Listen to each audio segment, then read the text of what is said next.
Pinaniniwalaang nasa Portugal si dating Congressman Zaldico ayon kay Interior Secretary John Vic Rimulya. Ang posibleng gamit na passport ni Ko, nakuha niya 7 taon na ang nakararaan. Balitang hatid ni Joseph Moro. Tuloy-tuloy ang paghahanap sa 7 pang at-large na inisyuhan na ng arrest warrant ng Sandigan Bayan kasama si dating Ako Bicol Party List Representative Zaldico. Ayon sa Interior Secretary, pinaniniwalaang nasa Portugal si Ko. Zaldico is believed to be in Europe, suspected to be in Portugal. He is suspected to have a Portuguese passport acquired so many years ago.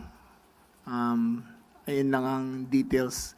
Nakiusap kami sa lahat ng mga Pilipino sa buong mundo na kung makita nila si Zaldico, kung pwede nilang picturean, padala kagad, i-post kagad sa internet para may idea tayo kung nasaan siya.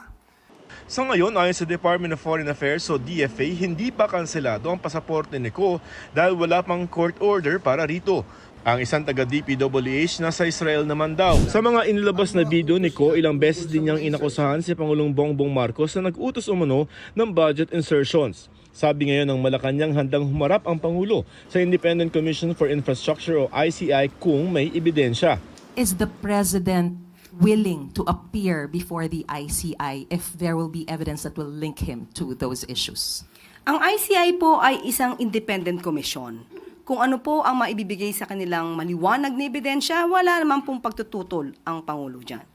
Hinihingan pa namin ng pahayag ang ICI.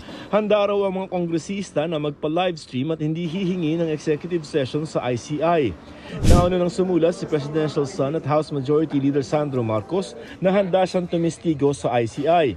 Hinahabol na rin ng pamahalaan ang assets o ari-arian ng mga sangkot sa anomalya. Sa Biyernes, muling ipapasubasta ang 4 na luxury vehicle na mag-asawang Pacifico at Sara Diskaya na hindi na ibenta nung nakaraang auction. Ibinaba na ang presyo ng mga ito. Ang Rolls-Royce mas mababa na ng halos 10 milyong piso. Kung hindi pa rin daw mabebenta ang mga luxury vehicle ng mga Diskaya, pwede raw itong ipa-direct offer o kaya naman ay sirain na lang.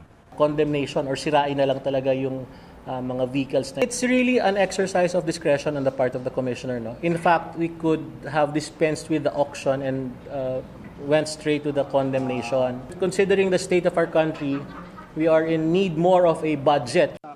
Isinimite ng CIDG sa ICI ang mga dagdag na dokumento kaugnay ng iniimbestigahang flood control projects. Binigyan diin naman ni ICI Commissioner Rogelio Singson ang pagpapanagot sa mga sangkot. The demand is still very strong for people who are involved